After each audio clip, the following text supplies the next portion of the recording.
Ассаламалейкум қазақ елі, отандастар. Мен Марат Байгулин.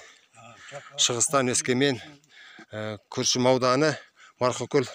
Күршім ауданы дегеніміз, е? Күршім ауданы Марқакөл ауылында жаңағы түсірген видеомыздың жалғасы. Тағы да сол шекараның дауы, сол шекараны мына кісі түсіндіріп айтып берейік деп тұр. Нұрбек, сіз енді түсіндіріп айтып беріңіз. Мен қазір көрсетіп тұрайын. Шекаралық аймақта сіздер өзі көріп отырғандай, мына бірінші линия мен мына бер жағындағы екінші линияның екі ортасы міне қазір елдер шөбін шауып, тіршілігін жасап жатыр. Бірақ мына неменеде ар жақта бірінші линиядан кейін су екі ортада тағы да жер бар бір азғантай. Ол жерде де адамдар барып сол жақты шауып алады да өздерінің керек жарақтарына жаратады. Ана жақта тұрған өзен, Алқабек өзен деген. Соның ортасы менен ол Қытай екі ортадағы граница деп есептелінеді. Судың ар жағы Қытайдікі да, ортасынан ары қарай. Бер жағы біздікі. Енді бізге сол енді айтып отырғаным, көріп отырғандай, осы дайындап шөп жасап етіп жатқан мына жерімізден, өзіміздің заңда тұрда заңмен алынған жерімізден бізді сол қағазымызды өткізіп жерді босатыңдар деп жатыр.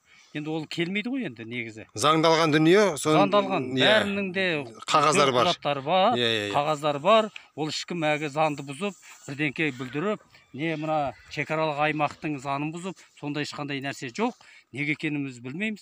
Егер бұл 14-ші жылы шыққан заң болатын болса, сол кезде неге айтылмаған? Өйткені 14-ші жылдан бастап бері қарай 14, 15, 16, 17 жылдарға дейін, 18 жылға дейін мына осы шекараның ішіне жер берілді ғой, қосақты берілді. Сол сияқты. Ал енді ондай заңды бұзған кім?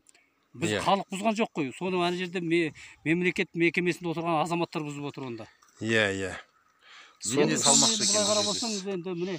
Міне қанша адам осыны игілігіне жаратып отыр. Енді осынша адамды ішін босатындар, шығыңдар дегенге келіп отыр. Өйткені жерден кеттің болды ғой. Айтады баяғы, кіріп чаба бересіздер, сөйтесіздер дейді, бірақ құжаттарыңызды өткізесіздер дейді. Ол құжатты өткізгеннен кейін ол іштен кеттің деген сөз. Кеттің деген сөз. Соңғы жаңағы тағы да бір айтылық балды осы ненің Марқакөл ауылының ар жақ бұрышында осыдан мен көрсете алмай тұрмын.